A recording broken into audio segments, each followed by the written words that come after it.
할렐루야. 오늘도 주일 2부 예배에 나오신 여러분 모두를 주님의 이름으로 축복합니다. 여러분의 영혼이 잘된 것처럼 범사가 잘되고 강건한 은혜가 있기를 바랍니다. 오늘 본문의 말씀은 너무나 잘 아는 말씀이에요. 많은 분들이 좋아하는 말씀이죠. 특별히 새해를 시작하면서 새로운 결단과 함께 애용하는 그런 말씀이기도 합니다. 오늘 1절, 2절에 있는 말씀 가운데 특별히 2절에 있는 말씀을 중심으로 해서 오늘 말씀을 보기를 원합니다. 너희는 이 세대를 본받지 말고 마음을 새롭게 함으로 변화를 받아 하나님의 선하시고 기뻐하시고 온전하신 뜻이 무엇인지 분별하도록 하라. 여러분, 이 말씀을 우리가 좀 더 깊이 생각할 필요가 있습니다. 너희는 이 세대를 본받지 말라 말씀했는데요, 여러분 어떻게 생각하십니까? 우리가 아무리 이 세상을 멀리 한다 하더라도 우리가 수도사가 돼서 산속 깊이 들어가는 것도 아니고, 우리는 이 세상 속에 또 이 세상과 더불어 이 세상과 같이 지금까지 살아왔고 또 살아갈 수밖에 없는 게 현실입니다. 그런데 무조건 이 세대를 본받지 말아야 한다, 우리가 이렇게 이야기할 수 있을까요? 여러분, 오늘 이 세대를 본받지 말고 라고 했는데, 이 세대라고 하는 이 말은요, 헬라어 아이온이라고 하는 말인데요, 이거는 세상이라는 말과 세대라고 하는 두 가지 의미를 가질 수 있습니다. 너희는 이 세상을 본받지 말고 혹은 이 세대를 본받지 말고 라고 하는 말로 번역될 수 있겠죠. 하지만 이 세상을 본받지 말라, 이 세대를 본받지 말라 라고 하는 이 말이 조금은 추상적으로 우리에게 들릴 수 있습니다. 그래서 항상 우리가 하나님의 말씀을 볼 때에 이 말씀을 좀 더 명확하게 이해하기를 원한다 라고 했을 때는 다른 번역본의 성경들을 찾아보는 것이 도움이 됩니다. 특별히 영어 성경이라든지 혹은 영어 성경이 안 되면 한글말로 번역된 여러 번역본들이 또 있어요. 그래서 그런 번역본들을 함께 읽어보면 그 내용, 맥락 이런 것들을 이해하기가 쉽습니다. 영어 성경 가운데 NIV 성경이라고 하는 그 성경이 있는데, 그 성경에 보면 이 세대라고 하는 말을 어떻게 번역했냐면 The pattern of this world라고 번역을 했어요. 여러분, 패턴이라고 하는 말, 이 말은 여러분 많이 들어봤죠? 세상의 패턴을 본받지 말고 라고 하는 뜻으로 오늘 이 본문을 NIV 성경은 표현하고 있습니다. 또 우리 한글 성경 가운데 어떤 성경이 있느냐면요, 새번역 성경이라고 하는 성경이 있어요. 오늘 우리가 대하고 있는 한글 개역판 성경보다는 조금 더 현대어적인 표현으로 번역한 성경인데요, 거기에는 이 세대를 어떻게 번역했냐면 세상 풍조라고 번역했습니다. 세상 풍조. 그러므로 어떻게 해요? 너희는 이 세상의 풍조를 본받지 말고 라고 번역할 수 있겠죠. 그렇다면 이 내용이 좀 더 윤곽이 잡힙니다. 세상의 패턴, 세상의 풍조 이런 것들을 본받지 말라라고 말하는 겁니다. 세상의 패턴, 세상의 풍조, 이건 뭘 말한다고 할 수 있을까요? 많은 사람들 대다수가 동의하고 인정하고 따르는 것, 그것이 소위 세상의 풍조고 이 세상의 풍조, 패턴이다라고 할 수 있을 겁니다. 가장 대표적인 이 세상의 풍조, 이 세상 속에서 상식처럼 받아들여지는 풍조가 뭘까? 가장 대표적인 것은 다수결의 원칙. 여러분 많이 들어보셨죠? 민주주의 사회 속에서 가장 큰 역할을 하는 게 바로 이 다수결의 제도일 겁니다. 우리는 이 제도로 초등학교에서 반장도 뽑고 또 한 나라의 대통령도 뽑고 얼마 전에는 국회의원도 뽑았지 않습니까?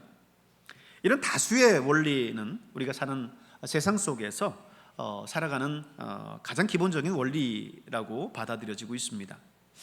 이런 원리, 요즘 다수가 택하는 것들을 우리가 생각해 본다고 하면 이것뿐만 아니라 또 이런 것도 생각해 볼 수 있을 겁니다. 하나의 유행들이 있죠. 많은 사람들이 그 유행을 따라서 옷을 입고 또 그때 유행하는 말들을 하고 하는데, 나 혼자 20년 전, 30년 전에 유행하던 옷을 입고 있다라고 한다면 세상에 그런 유행들을 따르지 않고 다른 사람들 속에서 튄다라고 이렇게 이야기할 수 있을 거예요. 의상의 유행들을 보면 참 재밌어요. 우리 남자들이 입는 양복의 수트를 보면 어떤 때는 이렇게 투 버튼이 유행하고요, 어떤 때는 원 버튼, 어떤 때는 쓰리 버튼이 유행합니다. 그리고 뒤에 터져 있는 양복도 마찬가지예요. 뒤에 보면 이렇게 뒤에 터져 있잖아요. 어떤 때는 양쪽이 터져 있고요, 어떤 때는 가운데만 터져 있어요. 그리고 어떤 때는 다 이제 통째로 이제 있는 때가 있습니다. 그게 하나의 유행이에요. 이런 유행이라는 것은요, 그래서 어떤 물건이나 옷, 그리고 머리 모양 뭐 이런 것들 일정한 시기에 많은 사람들에게 인기를 끌며 널리 퍼뜨리는 것, 이걸 유행이라 하지요. 그래서 과거 한 20년 전 여러분의 사진을 보면 어때 저렇게 그렇게 파마를 했을까 너무 부끄럽다 이렇게 생각할 때가 있을 겁니다. 그런데 그때 그 머리 모양이 또 그때는 그게 유행이었던 거죠. 여러 사람에게 인기를 끄는 노래, 그거를 뭐라고 해요? 유행가, 이렇게 이야기를 하죠. 그래서 이런 유행이라고 하는 걸 다른 말로 표현한다면 시대의 흐름이라고 할 수 있을 겁니다. 노래든 옷이든 뭐든 간에 이런 시대의 흐름을 타고 유행을 타야 돈을 벌어요. 너무 앞서도 안 되고요, 너무 또 뒤처져도 안 됩니다. 이 유행을 타야 이목도 끌고 인기도 얻는 거죠. 따라서 이 시대의 흐름, 패턴, 문화라고 하는 것, 오늘 성경 속에 말하는 이 세대고 이 세상인데, 이거는 어떻게 생각하면 그런 면에서 결국 또 부정적인 것만은 아닌 것 같다라고 하는 생각이 들지요. 그런데 이 다수의 선택이라는 게 항상 옳으냐? 그렇지 않을 때가 있습니다. 민주주의의 근간이라고 하는 이 다수결에 의해서 형성되는 어떤 정치나 시대의 흐름, 트렌드, 이 모든 것들이 그럼 다 옳으냐? 믿고 신뢰할 수 있는 거냐? 그렇지 않을 때가 있다는 거죠. 미국의 33대 대통령 해리 트루먼이 이런 말을 했어요. 만약 모세가 이집트에서 백성을 데리고 출애굽을 할 때 거기 있는 유대 백성들에게 우리가 지금 출애굽을 할 거냐 말 거냐라고 하는 걸 놓고 여론조사를 했으면 출애굽을 할 수 있었을까? 그리고 이스라엘 백성들이 이제 가나안에 앞서서 이제 가나안에 들어가야 되는데, 그때 백성들에게 여론조사를 하고 다수결로 결정하면 가나안에 들어갈 수 있었을까? 라고 하는 질문을 던졌습니다. 어땠을까요? 못 들어갔을 거예요. 그리고 애굽에서도 나오지 못했을 겁니다. 다수결이라고 하는 것은 항상 이렇게 편리하고 효율적인 의사결정 방법이긴 한데 이게 꼭 옳은 것만은 아니다. 또 진실과 상관없이 오히려 이 다수결로 인해서 이게 폭력이 되고 마녀 사냥으로 흐르기도 합니다. 이거는 신앙적인 영역에서도 마찬가지예요. 사도 바울이 그래서 이 세대를 본받지 말라라고 한 것은요, 다수의 결정, 다수의 뜻, 그래서 이 시대의 흐름이 돼서 가고 있는데 그게 신앙적으로 볼 때에 하나님의 뜻에 맞지 않는 거예요. 그럴 때 우리는 그 다수의 선택에 따라가서는 안 된다라고 하는 거지요. 그것이 이 시대를 이끌어간 다수의 결정이라 할지라도 하나님의 뜻에 맞지 않기 때문에 그것을 본받으면 안 된다라고 하는 것입니다. 오늘 사도 바울은 우리에게 명확하게 이야기합니다. 이 세대를 본받지 말라. 여기서 본받는다라고 하는 이 말 있잖아요. 이 말은 헬라어로요, 수스케마티조라는 말입니다. 수스케마티조. 이게 무슨 의미냐면 적응한다, 자연스럽게 동화한다, 순응한다, 이런 뜻이에요. 처음에 우리 핸드폰 나왔을 때, 물론 지금은 이렇게 작아졌지만 옛날에는 엄청 컸죠. 그래서 이 핸드폰이라고 하는 게 익숙하지 않고 들고 다니는 것도 사실은 손에 익지 않았었을 겁니다. 그런데 지금은 어때요? 핸드폰을 두고 직장에 나왔어요. 하루 종일 일이 손에 안 잡혀요. 그냥 여기에 그냥 이제는 자연스럽게 동화되고 순응하고 적응해 버린 거죠. 그래서 오늘 이 세대를 본받지 말라라고 하는 이 말은요, 이 세대에 그렇게 적응하고 순응하고 그대로 따라가지 말라는 거예요. 우리가 살아가면서 우리는 우리 스스로도 알지 못한 채 이 세상 속에 그대로 녹아져 들어가고 있어요. 그것이 하나님이 기뻐하지 않는 건데도 불구하고 모든 사람들이 그렇게 살아가니까 그렇게 우리도 따라가고 있다라는 거 하는 것입니다. 그러나 여러분, 그것이 하나님의 뜻이 아니라고 한다면 돌아설 줄도 알고 또 광야에 홀로 설 줄도 알아야 될 줄로 믿습니다. 그렇다면 왜 우리가 이 세대를 본받지 말아야 될까? 그거는요, 이 세대는요 악하고 음란한 세대이기 때문입니다. 마태복음 12장 39절에 예수님께서 이렇게 말씀하셨어요. 뭐라고 이 세대를 표현하셨는지 한번 읽겠습니다. 악하고 음란한 세대가 표적을 구하나 선지자 요나의 표적밖에는 보일 표적이 없느니라. 예수님이 지금 뭐라고 말씀하고 있습니까? 악하고 음란한 세대다라고 이 세대를 규정하고 있습니다. 아마도 오늘의 시대와 예수님의 시대를 비교한다면 정말 오늘의 시대가 비교할 수 없을 만큼 더 악하고 음란할 거예요. 도덕적으로 타락하고 성적으로 음란한 세대가 오늘의 세대입니다. 동성애가 합법화되고 간통을 합법화하는 시대예요. 심지어는 여성이 남성이 되고요, 남성이 여성이 된 사람들이 버젓이 공중파 방송에 나오는 시대입니다. 이제요, 어쩌면 이렇게 제가 설교할 수 있는 것도 얼마 남지 않았을 수도 있어요. 죄를 죄라 말해도 그게 죄가 되는 시대, 그런 시대에 오늘 저와 여러분이 살아가고 있습니다. 그러기에 예수님은 이 세대를 향해서 악하고 음란한 세대라고 말씀했고, 오늘 사도 바울은 성경 본문에 있는 말씀을 통해서 말하기를 이 세대를 본받지 말라라고 말씀하신 거예요. 두 번째로 이 세대를 본받지 말라라고 한 것은 무슨 의미일까요? 이 세대는 어그러지고 거스러진 세대입니다. 빌립보서 2장 15절 말씀을 또 같이 읽습니다.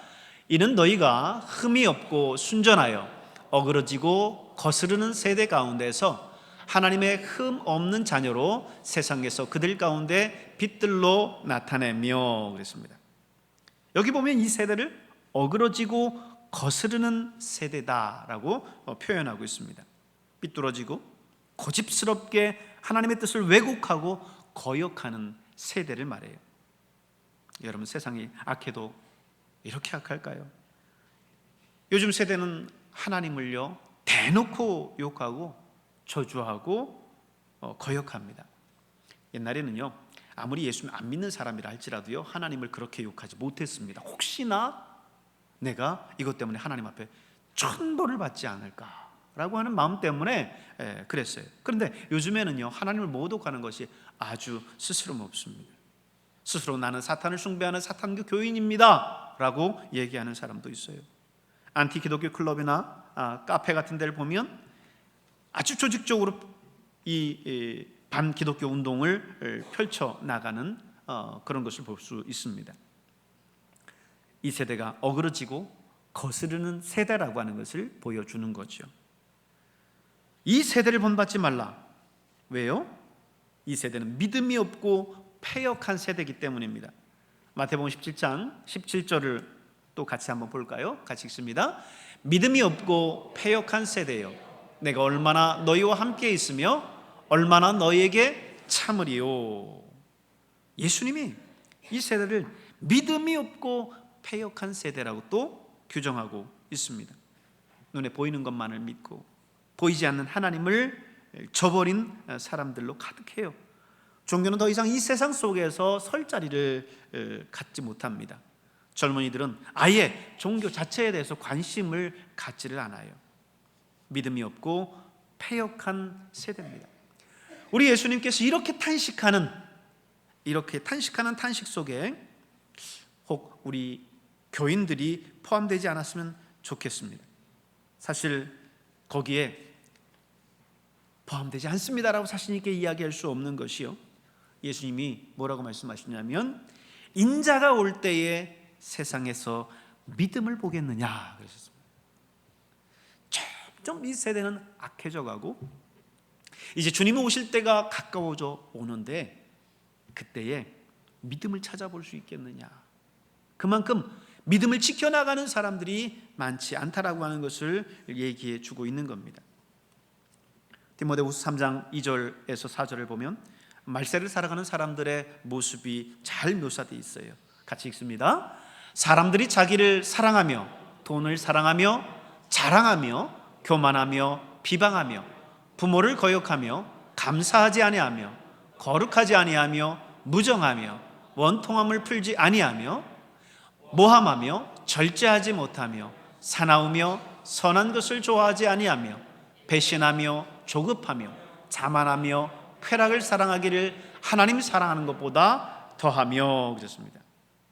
여러분, 오늘의 세대를, 오늘의 이 죄악된 세상을 너무나 잘 표현해 주고 있습니다. 이런 세상, 이런 세대를 본받지 말라는 거예요. 세대는 자꾸 이렇게 흘러가고만 있어요. 이것이 당연한 것처럼 여겨지고 있습니다. 그런 시대의 흐름 속에서 우리가 살아가고 있습니다. 그러나 그런 흐름 속에서 여러분, 믿음의 사람으로 올곧게 서라라고 말씀하고 있는 겁니다. 거센 물살이 있는 그곳에서 연어가 그 물살을 거스르고 올라가는 것처럼 이 세대가, 이 죄악된 세대가, 시대의 조류가 아무리 그렇게 흘러간다 할지라도 믿음의 사람, 살아있는 그리스도인들은 이 시대를 거스르고 올라갈 수 있다라고 하는 것입니다. 예전에 대서양을 최초로 횡단한 찰스 린드버그라는 사람이 있었는데요, 1927년에 있는 이야기예요. 1927년 5월에 25살의 나이로 뉴욕에서 파리까지 대서양을 횡단했습니다. 지금이야 과학기술이 발달해서 대서양 횡단하고 하는 거야 아무것도 아니죠. 그러나 당시에는 최초로 33시간 30분에 걸쳐서 대서양을 횡단했습니다. 이 사람은 하루아침에 그래서 유명한 스타가 됐어요. 언론에서 연일 이 사람에 대한 보도가 됐습니다. 이 린드버그가 얼마 뒤 영국을 이제 방문하게 됐는데요, 영국에서도 열렬히 사람들이 환호하고 언론들도 이 사람을 취재하려고 난리가 났습니다. 그때 어느 담배 회사 사장이 기발한 아이디어를 냈어요. 야, 이렇게 많은 취재진들이, 언론이 지금 린드버그를 지금 비추고 있는데 저때 우리 담배 회사의 담배 한 가치를 딱 들고 있는 모습이 카메라에 잡힌다고 한다면 정말 엄청난 매출 효과가 있겠다 생각을 한 거예요. 그래서 린드버그에게 얘기했습니다. 당신이 영국에 도착할 때 우리 회사 담배를 손에 그저 들고만 있어도 되고 입에 물고 있어도 좋습니다. 단지 우리는 당신이 들고 있는 담배를 들고 있는 그 사진 한 장만 찍으면 됩니다. 그러면 우리가 5만 불을 주겠습니다. 그렇게 얘기를 했어요.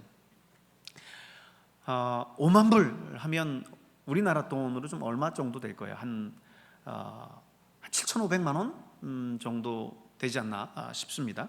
근데 이 엄청난 돈, 그저 담배 한 가지 잠깐 손에 들고 있었다가 내려놓으면 돼요. 그런데 린드버그가 그때 이런 말을 합니다. 사장님, 저를 그렇게까지 생각해 주셔서 참 감사합니다. 그런데 저는 세례교인입니다. 그래서 저는 그렇게 할 수 없습니다 라고 정중하게 거절을 했다는 거예요. 요즘은 뭐 미국 사회가 이전 같지는 않습니다만은 당시만 해도 청교도로 시작된 미국의 신앙이 굉장히 경건했습니다. 그래서 일체의 술과 담배를 하지 않았어요. 그래서 이 린드버그는 5만 불을 준다 해도 예수 믿는 이유 때문에 그거를 거절한 거예요. 믿음의 승부수를 띄운 거죠. 여러분, 말은 쉽지만 내 앞에 현실이 되면 이건 사실 간단한 이야기는 아니죠. 그리스도인으로서 세상의 큰 흐름을 거스르며 산다는 거, 이거 결코 쉬운 일은 아닙니다. 그럼에도 불구하고 우리가 이렇게 살지 않는다고 한다면 오늘 이 말씀에 제대로 부응하며 살아가고 있는지를 봐야 돼요. 이 세대를 본받지 말고 라고 말씀했습니다. 그러면 여러분, 어떻게 이 세대를 본받지 않을 수 있을까요? 그 다음 말씀을 보면요, 오직 마음을 새롭게 함으로 변화를 받으라 라고 했어요. 오직 마음을 새롭게 함으로 변화를 받으라. 이게 우리 성경에는 그렇게 써 있지 않지만 영어 성경으로 보면 그 구조가 좀 더 분명해집니다. 영어 성경에 보면 be transformed by the renewing of your mind 그랬어요. 마음의 변화를 받는 게 핵심인데, 이 변화를 받는다라는 게 수동태라는 거예요. 수동태. 내가 하는 게 아니라 뭐예요? 누군가에 의해서 하게 되는 것이 수동태예요. 오늘 이 변화를 받아라는 말도 보면 헬라어에도 역시 메타모르포스테라는 말인데 새로운 삶을 말하는 거예요. 새로운 삶을 사는 것을 말합니다. 내가 이제 나의 옛사람은 십자가에 못 박고 성령이 내 안에 계셔서 새로운 사람으로 변화를 받았어요. 성령께서 나를 그렇게 변화시켜 주셨어요.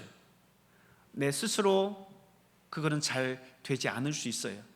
그러나 오늘 성령, 내 안에 계신 성령이 계시면 나로 말미암는 것이 아니라 성령으로 말미암아 그게 가능한 줄로 믿습니다. 어느 분이 저한테 그래요.